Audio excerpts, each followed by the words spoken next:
गंगुआ नाम का एक चोर था। वो चोरी का काम इतनी सफाई से करता था कि पुलिस भी उसे आज तक नहीं पकड़ पाई थी। वो हमेशा चोरी करके पुलिस के हाथों से बच निकलता था। गंगुआ रोज रात को चोरी के लिए निकलता और किसी न किसी बड़े सेठ के घर में हाथ मार ही लेता था। गंगुआ की पत्नी ममता उसे कई बार चोरी के लिए मना करती, पर वो अपनी पत्नी की बात नहीं मानता था। तुम्हें कितनी बार कहा है ये चोरी का काम छोड़ दो। अब तो आसपास के मोहल्ले वाली औरतें भी मुझ पर शक करने लगी हैं। वो यही कहती हैं कि तुम्हारा पति तो कोई काम ही नहीं करता, दिन भर सोया रहता है, फिर हमारे घर का गुजारा कैसे चल रहा है। अब मैं उन औरतों को क्या बोलूं कि रात भर तुम चोरी करते हो और दिन में घोड़ी बेचकर सोते हो। कुछ तो शर्म करो। अरे क्यों सुबह सुबह मेरी नींद खराब कर रही है, सोने दे। वैसे भी कल रात चोरी करके कुछ भी हाथ नहीं लगा। मुझे तो लगता है तेरी ही नजर लग गई है।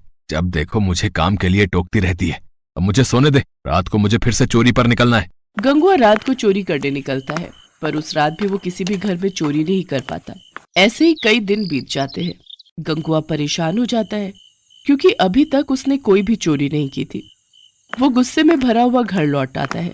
उसी गांव में मोतीलाल नाम का एक बहुत ही अमीर और लालची व्यापारी रहता था। मोतीलाल दिखावा करने में बहुत ही माहिर था। गांव वालों के सामने वो खूब दान पुण्य करने का दिखावा करता ताकि सब गांव वाले उसकी खूब वाहवाही करें। मालिक, कुछ गांव वाले मिलने आए हैं। हाँ हाँ, उन्हें अंदर भेज दो और सबके लिए चाय पानी का इंतजाम करो। सब गांव वाले मोतीलाल के लिए कुछ न कुछ उपहार लेकर आए थे। अरे अरे, आप सब इतना कुछ ले आए? क्या जरूरत थी इतना कुछ लाने की? सेठ जी, आपने गांव में पानी की नई टंकी लगवाई है, इसलिए गांव वाले उपहार स्वरूप ये थोड़ा बहुत लाए हैं। और ये मेरी तरफ से फसल के नए आम बच्चों के लिए लाया था।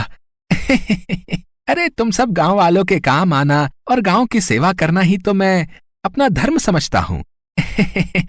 ठीक है, मैं ये रख लेता हूँ। गांव वाले अपने अपने घर चले जाते हैं। मालिक, छोटी सी टंकी लगवाने के बदले इतना सामान फायदे का सौदा है। अरे चुप चुप, दीवारों के भी कान होते हैं। जा जाकर देख अब कौन आया है, जा।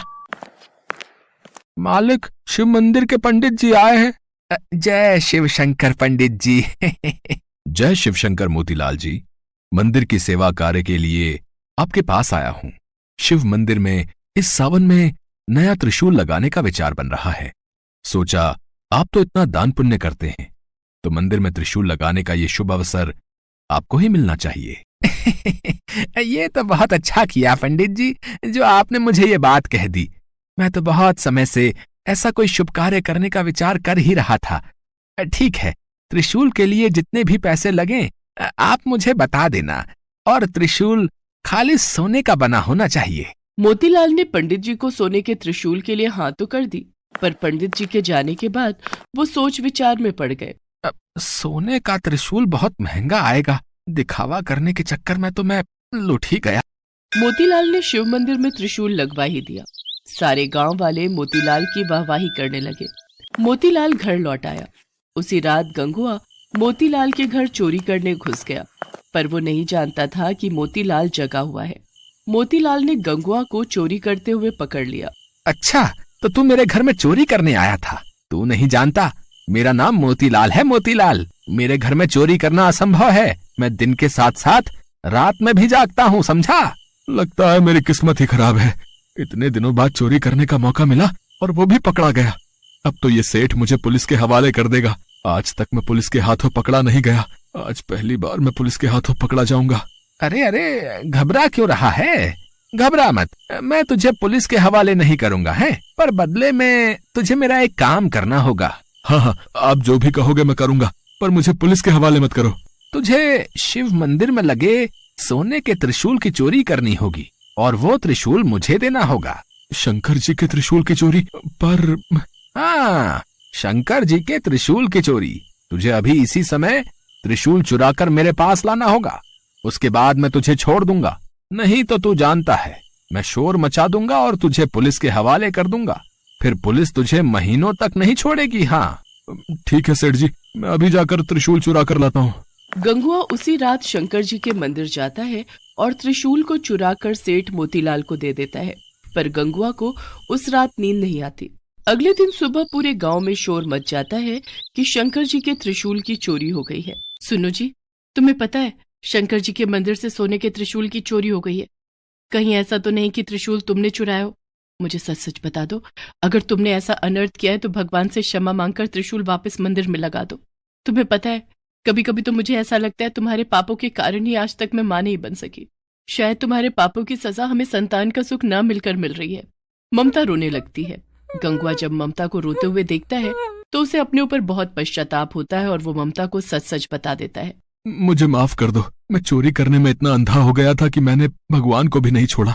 मैंने अपने आप को बचाने के लिए शंकर जी के त्रिशूल को चुरा लिया और उस लालची सेठ मोतीलाल को दे दिया। अब मैं क्या करूं ममता? तुम पंडित जी को और गांव वालों को सब सच बता दो। डरो नहीं, सेठ मोतीलाल तुम्हारा कुछ नहीं बिगाड़ पाएगा। मैं तुम्हारे साथ चलती हूँ। गंगवा मंदिर पहुंचता है। वहां पर गांव वालों की भीड़ लगी थी। सेठ मोतीलाल भी मंदिर में ही खड़ा था। सेठ जी, आपने इतने मन से भगवान शंकर के मंदिर में त्रिशूल लगवाया और देखिए कल रात को चोरी हो गया। सचमुच मैं इन सब बातों के लिए बहुत शर्मिंदा हूँ।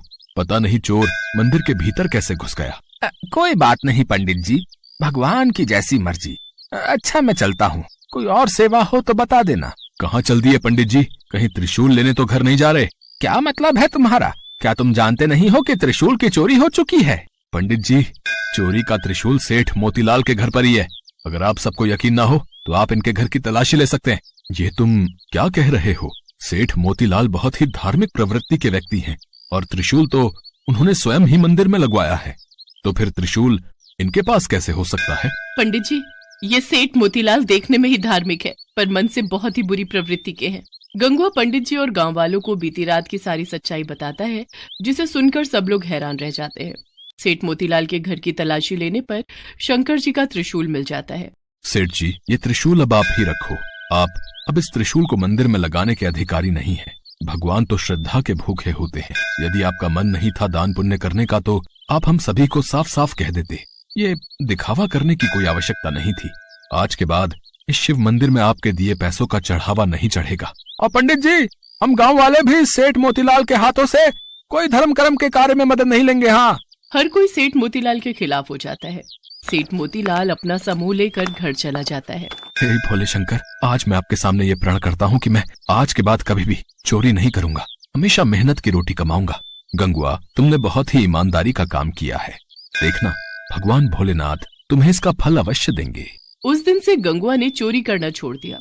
अब वो मेहनत मजदूरी करता था। ममता भी गंगवा को मेहनत मजदूरी करते देख बहुत खुश थी। कुछ समय बाद ममता माँ बन जाती है और एक बहुत ही सुंदर बच्चे को जन्म